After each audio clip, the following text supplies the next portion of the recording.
So you want to be a successful music producer, but there's no clear roadmap on how to do that. Maybe you're feeling a little bit confused or even a little bit scared because you have some other obligations and you want to make this work. In this video series, I'm going to share my music business plan to becoming a successful music producer. This is going to be part one, where I'm going to explain the educational phase that you need to go through in order to become a successful music producer. Mississippi putting it down, I'm the hottest round. I told y'all y'all can't stop me now. Listen to me now, I'm lasting 20 rounds. And if you want me, then come and get me now. That was strangely arousing. Yo, it's Thomas Anthony from Fancy Fox Music, where we help transform frustrated bedroom producers into confident professional artists. And this is our first time meeting. I've been in the music game for over 10 years, and my music projects have over 2 million plays on just Spotify alone. If this is your first time to the channel, every Tuesday I drop a new video relating to either music production, music marketing, or healthy badass producer lifestyle tips. So if you're interested in that, consider subscribing, hitting the bell notification thingy. You know what to do. Before we get started, I want to know where you're struggling with your music career. Let me know in the comment section below what areas you're struggling in. I'll either answer it as a video or I'll just answer it in the comment section below if it's short enough. But hit me up in the comment section below with your struggles. So how do you become a successful music producer? I created this video series because I gave a talk about this at AIMCOM, which is a Canadian music conference, and I gave a keynote speech about how to become a successful music producer. I've been in this for a long time, and I'm currently in this process of this business plan, and I think this is a surefire way to have success and a great roadmap to follow. And I thought I'd break the topics up into 4 different videos of what to do in each phase of a music producer's career. This is super important because you need to know the things to focus on when you're in each of those phases. If you're trying to do everything at once, you're not going to get anything accomplished. You're going to get overwhelmed and you're not going to produce actual results. So I want to break this down and explain what to expect in different areas, and then also what to focus on in those areas at that time.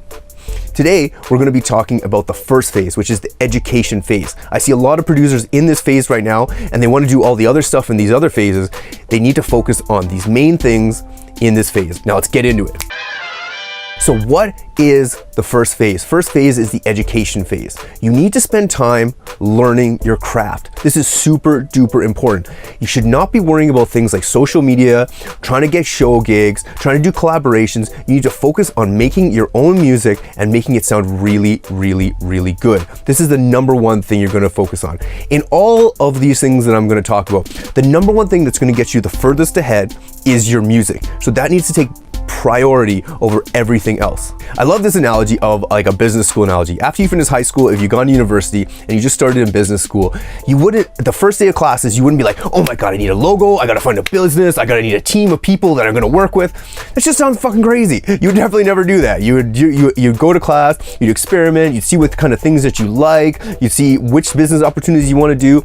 Same thing relates to music. When you're starting your music career, you need to learn how to make music, mix music, master music. You don't really need to know how to master music and get other people to do this, but you need to know all the areas of making a song that sounds good and catchy, along with recording vocals and making just everything one cohesive, amazing package. This is your number one goal in the educational phase. Now, if you are a young producer and you're just starting this out, I would advise you to learn your DAW ins and out. There's plenty of courses online, there's plenty of YouTube videos online that teach you all the different DAWs, Labelton, Logic, Ableton, FL Studio, whichever one you want. There's tons of free content out there that'll explain what you need to know and how you need to use your DAW to get the most out of it.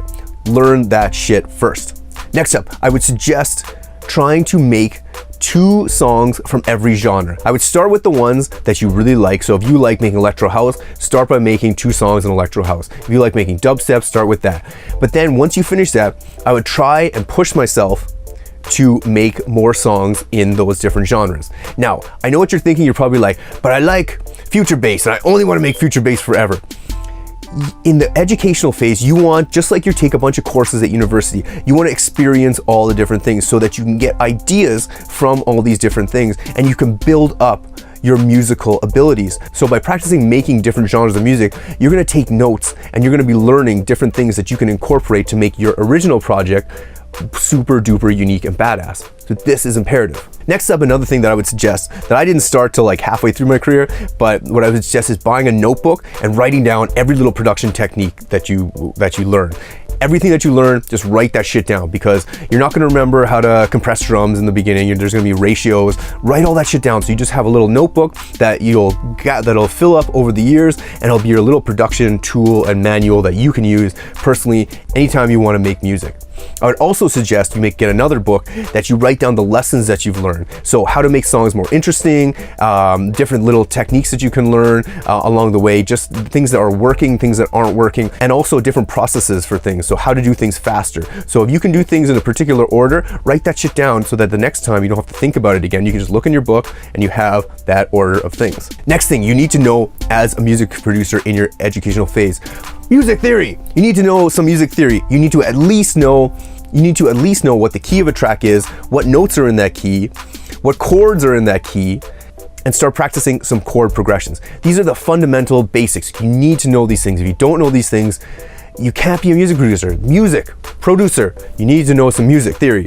So go back and learn that shit first. Spend your first year learning that stuff. I'd also suggest practicing writing chord progressions almost every day. I would practice writing a chord progression every day and then trying to write a melody over top. Just in a simple piano roll, this will really build your skills and teach you how to make catchy melodies and catchy chord progressions, which you will use later in your music production career. Along with that, I would encourage you to get some good samples, some good synths, and some good effects, and some good sound libraries. You need samples. Everybody uses samples. Don't think it's cheating. Everybody uses samples. Timbaland uses samples. Everybody uses samples. Deadmau5 uses samples. Just use samples. They're not cheating. You can definitely use them. Synths. You need some good synths. Serum, Sylenth, Spire, and Massive are my go-to favorites. Check them out. You can try them out for a month. See which ones you really like. But I would suggest getting one or two of those to start you off with.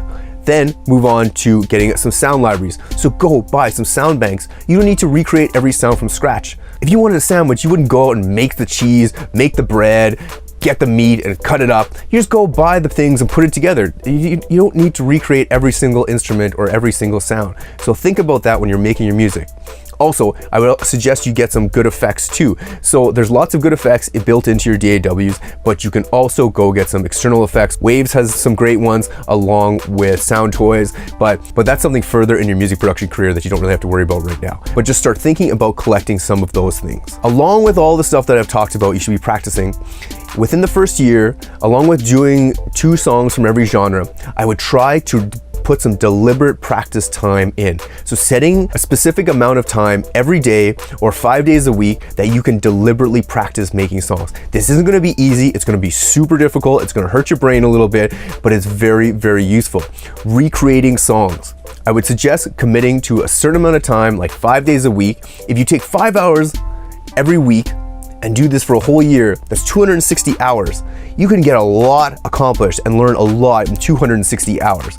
So I would take an hour a day just to try to recreate tracks. Now, EDM Prod has an amazing article, which I'll link below, about deliberate practice and recreating tracks. And it's such a good article for beginner producers. You should know this and you should try to do this for your first year because it will skyrocket your skills. You will get so good so fast by just doing this. And along with this, taking notes of the lessons that you're learning while you're doing this. Now, this is a lot of things to do, and this is why I like to break these things down into different phases, because within your first year, this is all you should focus on. Only this stuff. Don't worry about social media. Don't worry about getting a logo. Don't worry about trying to book gigs. Don't worry about collaborations. Only focus on these things and building up your skills as a musician and a music producer. Because once you're finished this phase, you'll move on to the immersion phase, which is making a shit ton of music and getting everything set up for your success the next year. So how do you know if your music is going to be good enough? You're going to drag a professionally mixed and mastered song that you like from one of your favorite artists into your DAW. Then you're going to bring your track into your DAW and you're going to compare the two. You're going to compare the track in 2 ways, quality-wise and creatively. Quality-wise, it means is the mixing on point? Is everything leveled properly? Does this compare in loudness in high, mid, and low frequencies? Do they compare to each other? Has to be 80% as good of quality as the professional track. Same thing with creativity. Is this a unique track? Is the composition and arrangement equally or just as good as the professional track? If it's not, you got to go back to the drawing board and continue to practice to make your songs as good as that professional track. It needs to be 80% as good. Now, once it's 80%, then you know you're ready to move on to the immersion phase. And next week, I'll go into great depths about the immersion phase because that is such a fun phase. It's super duper fun. Now, if you're listening to this, I know you're a music producer, and if you want some constructive feedback on your tracks, I do a live feedback session every Wednesday on Facebook Live. You can submit your tracks below, and then I take a look at them, and I'll give you some constructive feedback in a live session, so you can ask me questions there as well. Every other Wednesday, I also do a marketing Q&A on my Instagram Live. So if you have any questions, hit me up at It's Tom Anthony on my Instagram, and I will answer them in the live session every second Wednesday as well. Now, if you like Spotify and you want some badass music, I have my Dirty Pretty playlist that I update every Friday. You can try to submit your music for it. There's a submission link below to see if it's appropriate, and if it'll fit in the playlist, you can try to get it in there. I also have my Smell the Roses monthly mix series, which is an hour-long DJ mix of my favorite tunes of the month. So if you're into that and you like music for banging or driving or chilling or partying, this is the one for you. So definitely check that out. Now, I hope you got something from this video. This is only the first part in this 4-part series. I'm super pumped about this. I'm really passionate about this. If you like this video or got any value, hit the like button. If you like all these videos or you want to see the next video, consider subscribing and hitting the bell notification icon. Again, I'm Thomas Anthony from Fancy Fox Music, where we help transform frustrated bedroom producers into confident professional artists. Keep it fancy. Peace. What do you want to do, huh? What do you want to do? If you were making a sandwich, you wouldn't go and grow the bread?